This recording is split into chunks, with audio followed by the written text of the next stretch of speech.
Hello mga kapudi, kamusta? Na-miss kong mag-content ng ganito, yung magti-taste test ng pagkain. And yun nga, napadaan kasi ako kanina sa supermarket, malapit lang dito sa amin. Tapos meron akong nakitang kakaibang pagkain na naman guys, na talagang umagaw pansin sa akin, kaya binili ko siya agad-agad. So ito nga guys, yung refreshing strawberry. Yun yung kanyang packaging. Ang ganda ng kanyang packaging, no? Pink na pink. Ang cute to. Ang aesthetic niya. Kaya tara, taste test natin. Tapos nakalagay dito, mga kapudi, strawberry flavored drink with nata de coco and sago. Yan.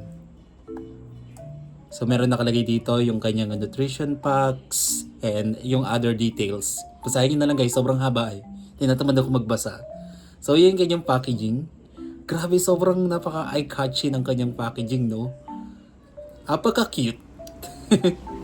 Meron na pala siyang kasamang straw mga kapudi. Ay, mag-autofocus. Yun.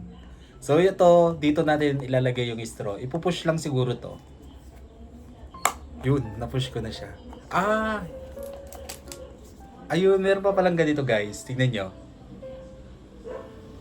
Wala akong gamit ng mic ngayon guys ha. Pasensya na kung meron kayong naririnig na maingay. Tapos, yan. Lagay natin. Ang cute naman ito. Alam nyo ba guys, ang mura lang dito kasi nagkakalaga lang to ng 31 pesos. Yun. Guys, tignan nyo yung sa ilalim niya. Yan. Refreshing strawberry.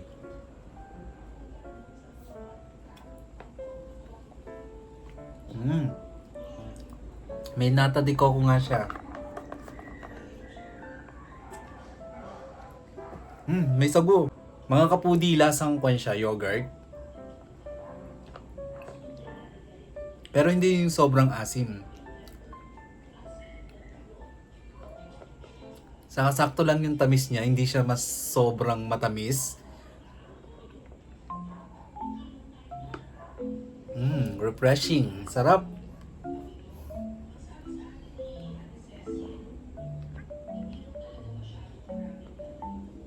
Ang ganda pa na lalagyanan niya. Tignan nyo guys, ang tibay niya. You know? Ang cute.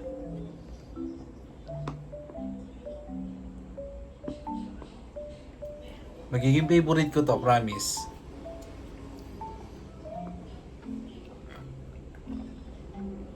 Ganito yung gusto kong mga drinks eh, hindi yung sobrang tamis. Yung sakto lang. Tapos, refreshing siya. Ganon. Goods na goods to, lalong-lalo na ngayong panahon na to. Sobrang init talaga. Baka naman. Baka naman po. Kung bibigyan ko siya ng rate, bibigyan ko siya ng 10/10. Approve, try nyo na.